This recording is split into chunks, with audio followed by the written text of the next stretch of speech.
Hello, everyone, and welcome to our special early edition of Will You Accept This Rant? We're coming to you on Wednesday today, so we don't interrupt your Thanksgiving dinner at home with our ranting. So we are here with Kendall and myself, but we are also joined by a special guest, Liv from Northwest Casa, and we are so excited. Liv is a worker at Northwest Casa. Let me just let you introduce yourself, Liv. Perfect. Hi, everyone. My name is Liv Harmoning. My pronouns are she and her, and I am both a prevention educator and a medical legal advocate at Northwest Center Against Sexual Assault. We're based in both Arlington Heights and then have satellites in Evanston and McHenry. So we are so excited to have Liv join us. She is a longtime Bachelor fan, just like myself. And we are joined by Kendall, who is totally new to Bachelor Nation. Totally and new. He thinks we're very weird for all the details that we know about Bachelor world. But if you are new to joining us as well, we meet every week that The Bachelor is on to break down what we're seeing in Bachelor episodes, Bachelorette episodes, and what that reflects about how our culture thinks and feels about relationships, love, consent, all that good stuff. We learn from what we see. So we really have to watch this kind of media with a critical eye and really break down and think through what's real, what's not, what should we be applying to our relationships, what should we be learning from. So we're here to talk this week. And I have to say, this was one of my favorite episodes in such a long time. It has felt like a slog in Bachelor Nation for a while. I mean, Peter's season and then the whole like Claire thing, it just hasn't felt like we've had a good Bachelor episode. And this week, I think we got it. Yeah, I loved this episode. You just saw such good examples of people being happy together, people comfortable in relationships, people comfortable on dates. They had some really great conversations. And yeah, it was a good episode. I probably only cringed like 5 times throughout it instead of like throughout the whole entire episode. Was it during the truth or dare portion? Yes. That got very uncomfortable. It gave me Fear Factor vibes. I was like, yes, let's break back Fear Factor. I'm gonna say, I wasn't super impressed by, how little it took to get into Mu Rho Sigma fraternity, the MRS fraternity. Like all the smoothies, like most of the ingredients, I'm hoping for their sake, the contestants' sake, were like mostly berries. Like there was a lot of bananas, a lot of apples, and then like a splash of bull testicle. Yeah. Right. just a touch. Kendall, do you make that on your cow farm? No, I don't. But ironically enough, so my husband's name is Ivan. So he got roped into watching the episode with me last night, and he said, "This guy's gonna win. Ivan's gonna win. Us Ivans, we're so great," and he loved it. And then there was like cow things going on. I'm like, oh God. It was an episode made for your Ivan, I think. Yes. I think too, I was surprised by how much screen time in the past 2 episodes, now that we've been with Tasia, it's such a difference in editing that we're actually starting to get to know the men. And for me, it was almost jarring to see these men speak or have opinions or say things to each other. Like when we heard Ivan's voice for a long time with his one-on-one time he got with Tasia this week, or last week when Brendan got a lot of time with Tasia. Yeah. I was like, oh, that's what you sound like? I've been imagining what you maybe sound like, or just completely forgetting your existence. Yeah, I just now finally have a good feeling of who's actually on the show. Right. Didn't know who he was. Jordan? It wasn't the boy band guy. It wasn't Kenny. Jason, and it wasn't Joe. So Jordan. I was like, I just got to the point where like I know all the guys who are getting sent home. Even last week, I'm like, who are you? Yeah. So we're getting there. We're getting to know them. Yeah. Usually you can kind of tell like who's the front runner, who are the guys that you kind of think are best, like who's just there for fun. And I honestly, it feels like every time Tasha spends time with someone new, I'm like, oh, they're the front runner, or like, yeah, I love that person. Like they've got such like good opinions or good backstory, or like they're building strong relationships. Like every new person, I don't know who to root for because I like all of them. Like as we get to, well, not all of them, as we get to know them, they're major players. I'm like, they all seem like good people, and we just haven't gotten to know them this whole time because it was the Dale show, and then it was the drama. Yeah. I'm glad you brought that up, Linnea, because in getting to know them and having so many examples of how we cannot predict a winner right now, there's such a clear narrative of having front runners in previous seasons. Mhm. Now, since the Dale and Claire, story has left the screen, they're really shifting gears. And I think this relates back to some of the stuff you all talked about last week. I listened to that episode where it's okay to date multiple people and Yes. enjoy multiple people at once. That's something that I think has baffled my mom about some of the dating she sees amongst her kids or her nieces and nephews. She's like, why are you all going straight to being in a committed, significant other relationship instead of just having fun and being more casual? So Yeah. I loved that this is one more of those points that connects back to what y'all talked about of Yeah. you can date multiple people. Not everyone is going to be a forever. Right. Even, Yeah. I mean, you don't even have to be interested in her forever if you're not into monogamy. Right. But I liked that it was an example of, oh my gosh, you truly can have feelings for multiple people at once. And I like normalizing that. Which The Yeah. Bachelor always flirts around with that, but they just never like admit it in a healthy way. It's always like, oh, the lead has fallen in love with the final two people. How will they pick? Like, how can you be in love with two people at once? Instead of like, oh, hey, like part of relationships is figuring out what works for you and what doesn't. Part of relationships is some of them last, some of them don't. And really, and we kind of touched on this last week, and we touched on it in our Twitter and other places, but the only relationship that's a bad relationship is an abusive one. Mhm. So not every kind of relationship is going to be for everyone. And that's true whether we're talking about like married monogamy, that's true where we're talking about, other kinds of relationships. But as long as you are, you're adults who are making that decision freely for yourselves and you're not being abused by your partner, it's none of my business. Like, Mhm. all I care about is that people are safe and healthy. It doesn't have to look like a Disney princess movie for it to be a valid relationship. It Yeah. just has to be safe and healthy. And what I liked about this episode specifically was that Ivan and Tasha, there was no like weird pressure at the beginning. They just were hanging out, having fun. You could tell like they felt themselves around each other. There was no weird pressure for anything. And, I And liked that. we've talked in the past about how like The Bachelor, like that world is almost this like epitome of this concept of love bombing, of like, Mhm. you fall in love with someone because we create these conditions that make you feel obligated to fall in love, or that like manufacture these feelings of deep romance by like trauma bonding, when they like jump out of an airplane together, or when, they're like in France together or something like super like romantic, fancy like destinations or trips. And we've Yeah. gotten all of that stripped away this time because they're in a La Quinta in the middle of the desert. So we don't have that ability to have that like manufactured love bombing, which is so endemic to abusive relationships. And so we do get to see like these real relationships develop over things like board games and, sharing a giant bowl of ice cream. Oh my goodness, that bowl of ice cream. Right? Like this episode was just sweet because I did feel like it showed so much of that like real bonding, real relationship. And I'm going to talk about that later, but yeah, I loved that. Well, and it That's showed nice. too, it showed too that like you can be silly with your partner and have good times, but we can also sit down and listen to each other and have really tough conversations with each other and support each other. So I liked seeing that from both of them. Yeah. And that you can find support that's different and special in multiple places. Yeah. Too, like one of the things that I find so fun and about watching the Bachelor franchise, the Bachelor, Bachelorette television shows with the critical eye is that I think it's funny that they're promoting this idea that this is one of the ways to find monogamous marriage, heterosexual marriage. But you're dating. But at the time, it is polyamorous, and it's showing you that even though they're reaching for this strange manufactured ideal of monogamy and marriage as the top of the mountain, while it's happening, we realize that that's not actually how people are wired. Exactly. That is something that we are taught. That's something that we learn. And that's a lifestyle that works for some folks and not for others. But for the most part, it shows in trying to put monogamy and marriage on a pedestal, it shows how forced and how sometimes unnatural that feels.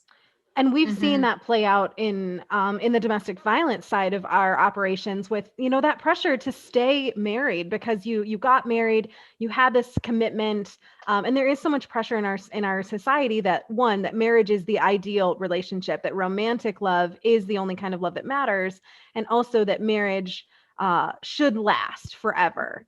And so many people stay in unhealthy or abusive relationships because they don't feel like they're allowed to get a divorce or to leave an abusive partner. So when we portray marriage as the most important relationship, as a lifelong commitment, and say that works for everyone, we're telling people who it's actively not working for, that they're not allowed to change their situation. Right. And there are so many systems that reinforce that. Who on minimum wage in the state of Illinois can afford rent for themselves?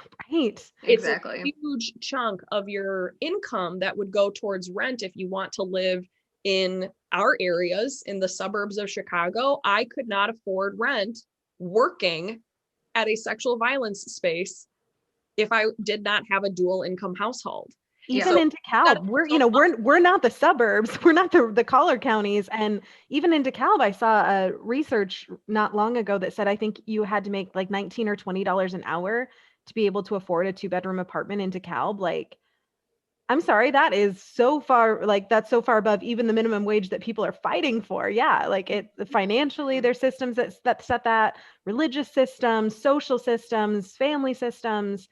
And one of the things that always jumps out to me with Bachelor Nation that I think is so funny is there's like this stereotype of, someone will say, I'm not here to make friends. Like someone from The Bachelor literally wrote a book titled that, like, I'm not here to make friends. When so much of like the lasting relationships that come out of the show are the friendships. And we saw Sydney and Becca coming back for Tayshia this episode to help her with some of the dates. Like, we have seen the most lasting relationships, the most consistent lasting relationships have been the friendships that come out of it. And just how valuable that is to let people know that friendships are just as valid as romantic love, and that you need friends on your side supporting you in order to have a healthy romantic relationship too. You're needing those friendships. So I always love, like, over time, I feel like the Bachelor franchise has leaned more into that and recognized that that's such a valuable part of what they can show in the show. So I really love that we're prioritizing that more. And I love when we get to see that between the guys, the genuine friendships that are developing. And we've seen that a lot this season. It seems, especially when Claire was on, it seemed like the guys were really, really bonding, which is great. I mean, like you both said, you need so much support throughout all of your relationships, whether that's a relationship with your parent or your partner or your friends. I mean, everyone has a different opinion, and it's nice to get those opinions and that support from a whole bunch of other people, a whole bunch of different people. Yeah. Well, before we dive into our rants for this week, I just have to bring something up. Kendall and I both took a quiz today. Oh God, I am ashamed. Kendall and I both took a BuzzFeed quiz on build a charcuterie board, and we'll tell you who from The Bachelor is like your ideal person. We both got Bennett. I hate myself for that. I fully I know that I fall for that bougie person every time. My partner is not that way at all, but like if I am like, I'm a sucker for the bougie Bennett kind of person. So I wasn't surprised by that. But Kendall, I was not expecting you to build the charcuterie plate. Yeah, I was really surprised. I sent it to one of my best friends who watches The Bachelor, Bachelorette too, and she got Ivan. And I was like, oh man. But yeah, Bennett, come on. Liv, I'll have to send it to you and see what you get. And maybe I'll update that on our blog or something so people know what charcuterie board you can build. Yeah. Speaking of Bennett, though, before we do jump into the rants, Bennett weirds me out, whatever. But Bennett made such a good point this week about following your instincts. Him and Tayshia had a kind of a long conversation about how his family, his parents specifically, like struggled through divorce, how he had seen that, throughout his life. And Bennett was actually engaged for a while before he even came on the show. And he said that, he just had these different feelings that relationship didn't feel right. And he ended up breaking off the engagement after, being with this person for a long time. And I appreciated that comment because, again, there is so much pressure about, never getting divorced, staying with your same partner. But we learn things about our partners when we live with them, when we're engaged with them. So I just like that Bennett followed his instincts and kind of followed those red flags and did end up breaking the engagement off. I think we've had a lot of conversations about like breaking things off and, you know, accepting rejection in this whole season with again, I don't know the guys' names, but the first one-on-one date when Tayshia and Jason. Yeah. Yep. Oh no, the first one-on-one, Brendan. Sorry. Brendan, yeah. I was going all the way back. Oh no. Yeah, so that was one thing that I liked about Bennett, I suppose. Yeah, I think people get stuck in this idea of like, I've invested all this time so far that like I just need to move ahead. And that was a good example to show, like, yeah, like you said, listen to your instincts. You said it just Exactly. didn't feel right. And I've seen people in relationships that aren't right. So being willing to walk away, I think that is, yeah, that's so important to have those conversations and bring that up. Yeah, especially when they're not leaving Tayshia hanging. Yeah. I have a little bit of like, I wonder how much of this was planned to have two bachelorettes, to have two people quarantined. Like, and I do wonder, like, how was this group of suitors decided? Was it with Claire in mind or with Tayshia in mind? And there is Exactly. a where I think, was this with Tayshia in mind, with having Brendan have being someone who is divorced, Tayshia someone who has experienced divorce, Bennett now we've found out has. I think Zach C has too. I think so. Was married before too. Yeah, so we have lots of people who have had very serious relationships, and I don't think that this is a selection based off of, oh, well, if you have a little bit of an older population as your contestants on the show, you're going to have people who have had serious breakups and serious relationships end. But I do think that there is a piece of me that wonders, I think this was intentional to have these people with a shared life experience of ending a very, very serious committed relationship. Yeah. And if so, good for the producers, because, you know, Tayshia should not just, we can't just assume that we can take one group of guys and just transfer them to another hot woman and assume like it's good. Like hot women are just interchangeable or women are just interchangeable. Exactly. So like good that they brought in some people that maybe they had in mind that maybe would be a better fit for Tayshia. I mean, it's all part of this charade that we believe that how Bachelor Nation, you know, works in and of itself. But if this was, you know, something that was totally planned from the beginning, good. You know, it sounds like they made a smart choice for her. Can't wait to read the book in 20 years to actually find out. Chris Harrison tell all. I'm waiting for it. Oh God.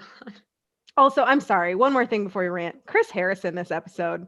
He kills me. I have my hackles up with Chris Harrison a lot of the time, but man, he leaned into it this week and I loved it. Like them interrupting him at brunch when he's like eating crab legs and drinking mimosas, like that whole thing with Ed coming over to Chris Harrison's room and like Chris Harrison getting drunk with Ed at 2:30 in the morning. Like, I love him. He earned his paycheck this week and I loved it. He's so funny. Because they have no choice but to include him as like a character, a larger than life someone to interact with when you have nowhere else to be, cultures to exploit.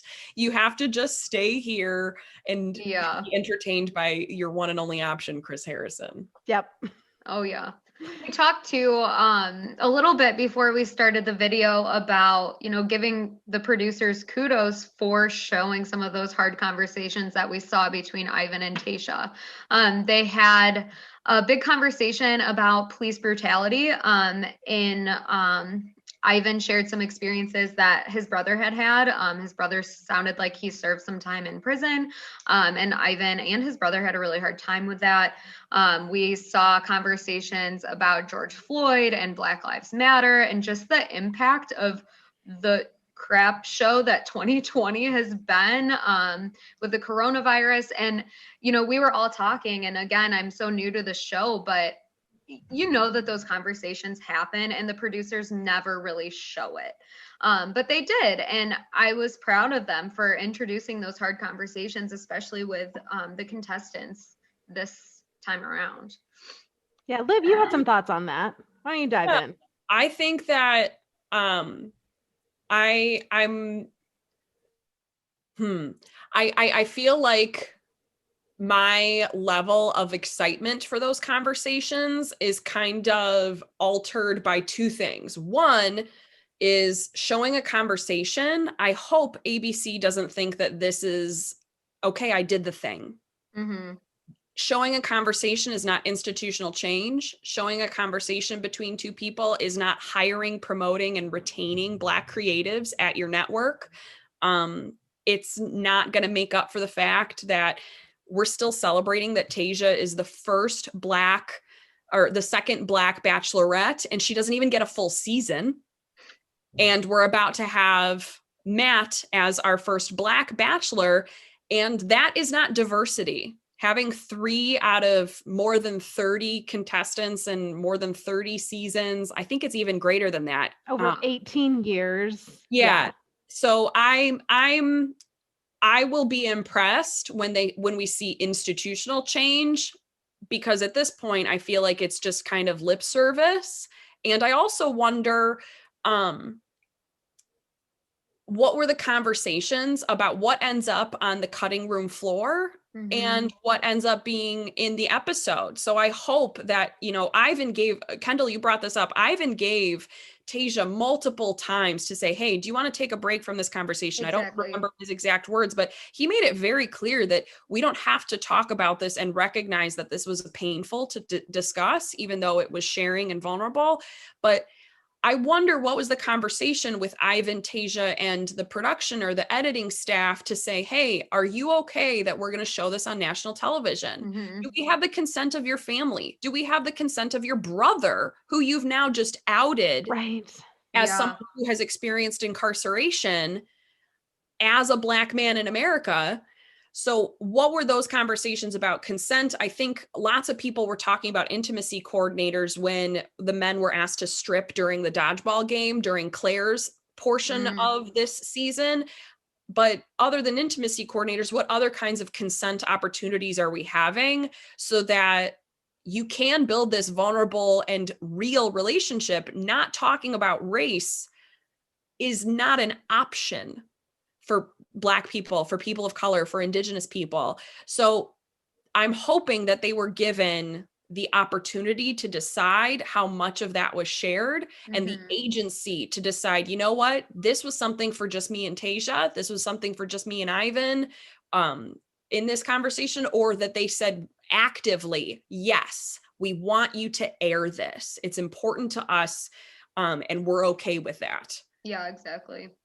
Yeah, because I think those conversations are so important to see, and having that be so visible is so important. And like you said, having it be something that is deeper than just showing that conversation and thinking we're done. The equivalent of putting up your Black square on Instagram and thinking like we've solved racism. That's not it. Right. And so it is so important to show those conversations, especially in light of how The Bachelor has handled race in the past. And to show people that, like, yes, this is important to talk about these things, and to recognize that this is a reality, that people have these conversations, but it needs to happen with the full consent, informed consent of the participants. Do they want this to be shown? Are they willing to let their collective trauma be a learning experience? Because they don't owe us that. They don't owe the audience that by any means. And, I thought that was such a good point that you mentioned.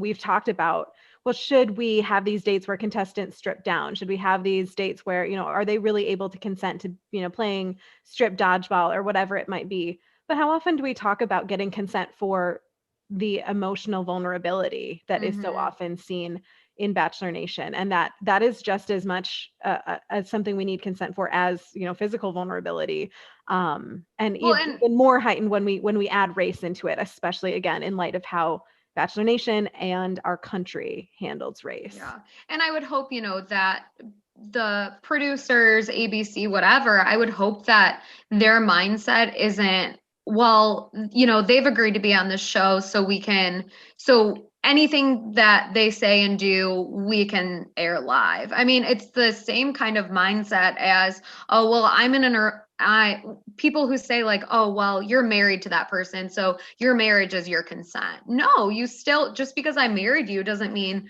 I want to, do X, Y, and Z all the time or whatever it is. So I hope the producers do really think about that and have those conversations with contestants when, they are really vulnerable with their emotions, because being on the show isn't consent for everything to be aired.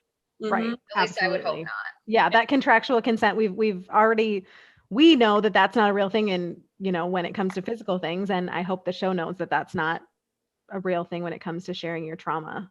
Right. Yeah. We saw Jason draw that line, that first ever one-on-one that we saw in this entire season between Jason and Claire. Claire pushed hard, in my opinion. Yeah, I Or completely the agree with you. way it was edited, but it seemed to me that Claire was not satisfied with Jason's privacy.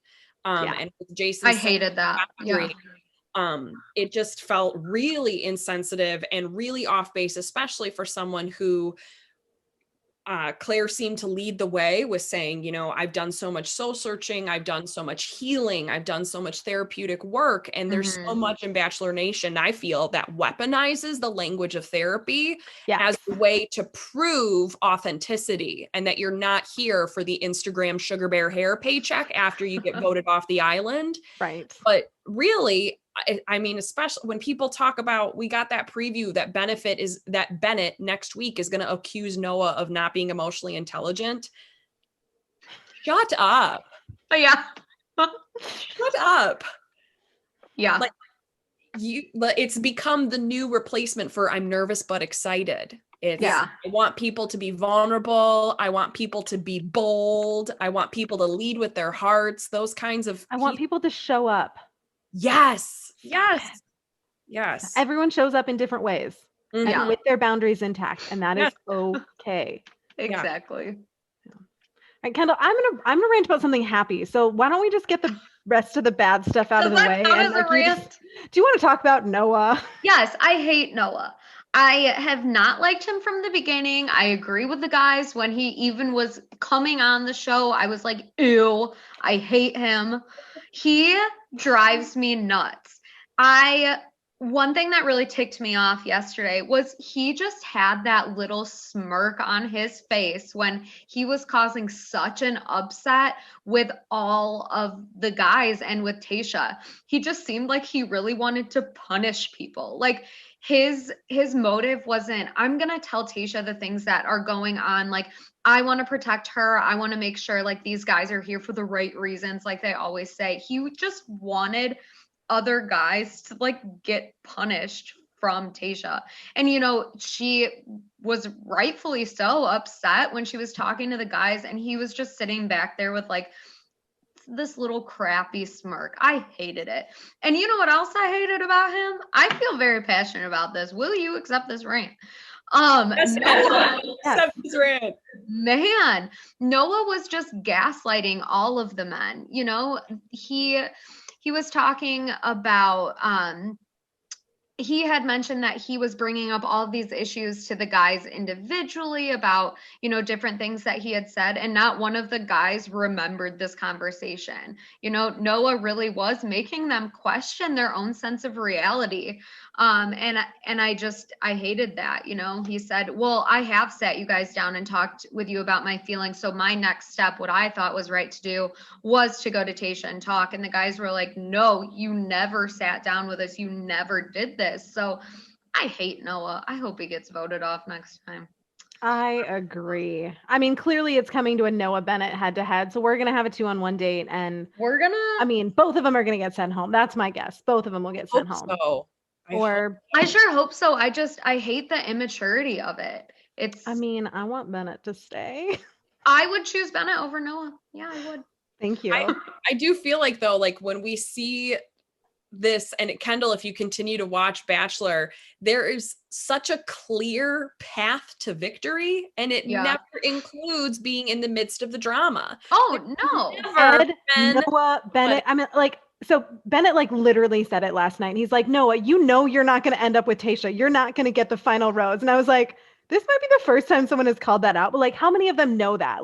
They know they're not going to get the final rose. They know, you can tell early on, who are the lead's favorites. It's not always as obvious as Claire and Dale, but and I wonder, you're not one of them. And Bennett called that out and said, and he clearly knows he's probably not it either. Yeah. So just they're causing drama so that they'll get a spot on Bachelor in Paradise, or so that they'll get more Instagram followers. Like, I wonder how much of it is the producers. Like, oh, we strongly encourage you to keep this person on the show, because they do start that drama that makes trashy reality TV, you know? Like, so I really do wonder how much of it is, oh, well, you know, this person should stay, or behind the scenes influence. oh yeah, definitely. So Yeah. much. Well, I'll end by just talking a little bit about what like I said, I loved this episode. And one of the things I loved, and I feel like we've been talking about this all season, is we learn from what we see. And what we saw this week were good things to learn from. Like, if you were holding this up as an example of how to build a relationship for young people, like if they were going to try to emulate the way Ivan acted on, on his date, or in this episode, awesome. If they were going to even emulate the ways the other guys acted, or what those relationships look like, it was finally like a good example of, it wasn't all super serious, but you did have that, like, you can learn and get to know each other in low key fun ways, and in having difficult conversations that showcase, respect and boundaries, and just a wide variety of different relationship skills with Ivan's date. But then even with like the silly truth or dare date, like, or the songwriting, like, it was a lot of stuff about being able to, speak your feelings, have fun. It was competitive without being aggressive. It showed the guys like having fun together, ragging on each other, but in a fun way. So I just felt like this episode had good examples of compassionate masculinity, non-toxic masculinity. It had good examples of building relationships. And it had good examples about how to be honest about your feelings without violating someone else's boundaries. So I was happy to watch this episode and feel like I could watch this with middle schoolers. I mean, I know there were parts of this episode I would not watch with middle schoolers, but like I could watch this episode with middle schoolers and say, like, yeah, this is a good example of what relationships look like. Yeah. That, that authenticity, that empathy, that, having fun without making it, making them fight. Yeah, making them fight. It was a competition without it being competitive, without it making Tayshia feel like a prize. I liked this date. I felt like we finally got to see some of those things that we've been asking for all along. And I don't know how much of that is just a fluke and how much we should actually trust that the producers are getting better. But it was a nice break. It was refreshing. And I felt like we understood the guys better as a result of this week. Yeah. Mhm. I like got to know them. I like too that you talked about how this week Tayshia was not a prize. Mm-hmm. Like in previous weeks, the determination of who got extra time with her, unless they were chosen for a one-on-one, but the group date stuff was determined by if you literally won this game, if you were the strongest, if you, there was lots of opportunities in the grown ass man that wasn't necessarily about physicality, but there still were. But still, this was a week in which Tayshia could get away with being the leader of her own ship. You can't say to, if you lose the wrestling match, you don't get extra time because we saw the result of the match and #fairness or whatever. Right. That would have been drama for the rest of the men if it wasn't fair. But she got to choose Ivan for that one-on-one time. And honestly, I feel if he was or was not the best song that day, she could have still chosen whoever it was and given whatever justification to say, hey, I loved that you put yourself out there in this way. I loved that you were silly. I loved that you were clever. I loved that you were vulnerable. But she got to really have the reins on who wins. Exactly. Let's be honest. Ivan was not the best song because there were no good songs there. No. There was nothing that could be categorized as good or song. It would have been awesome if one of them had some hidden talent and just like broke it out. That's what I was waiting for. I thought when boy band manager? Blake. When Blake walked up with his accordion, I'm like, oh my gosh, he's gonna like know how to play the accordion or something. And then, oh God, no. Yeah. They funneled all of the applications that said anything about having a musical interest straight over to Listen to Your Heart season 2. Yes. And are keeping Bachelor Nation for Bachelor and Bachelorette in Paradise. Totally like no more Jed. Right. I was gonna say they learned their lesson with Jed. No more songwriters. Oh geez. Oh gosh. Okay. Well, so, roses. Yes. You go ahead, Linnea. We'll end on a good yeah, note. we'll end on a high note because this has been a good week. Okay, great. So like I said, I don't have many complaints about this episode. I really enjoyed it. Noah and Ed were obviously annoying to no end, and I don't like them, but that's been said. So I'm gonna go ahead and give my dead rose to the fact that we lost Dr. Joe this week. He's a Your delight. favorite. He's beautiful. He's kind. His trash talk is some of my favorite. He's a doctor. He talked about his experiences, caring for COVID patients. Like, he's a national hero. And we lost him this week in favor of men like Ed and Noah. And Ugh. I mean, even they're all of them, with the exception of Ivan at this point, in my opinion, all of them are not as good as Dr. Joe. So dead rose to sending that just charming little marshmallow of a man home. I wish he would have been on our screen. I hope to see him as the Bachelor in 2022. Oh, okay, Liv, I'll let you give the rose today.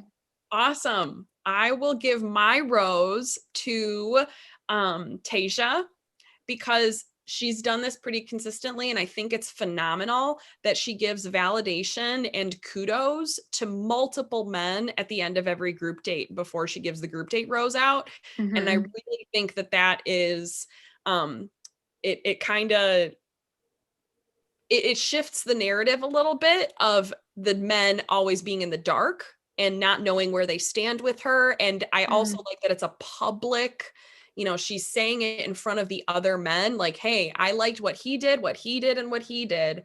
So there's no reason why you can't validate multiple people on a day. So she's taking that into her own hands, that, the show says validate one person, and she validates multiple people for the kinds of behavior that she's looking for. It's a lot of positive reinforcement coming from her. And I think that that's a phenomenal thing that she's doing. And I hope that future bachelors and bachelorettes do that as well. But I love that. So I guess it's not just for today, but she does it like every time. Good job, Tasia. Yeah. Good job, Tasia. Love it. All right. Well, thank you all for joining us. Thank you especially to Liv for joining us. We hope to see you again in the future. You're always welcome. Thank you to everyone who is watching. Join us by commenting on the video, visit our blog, comment on our YouTube channel.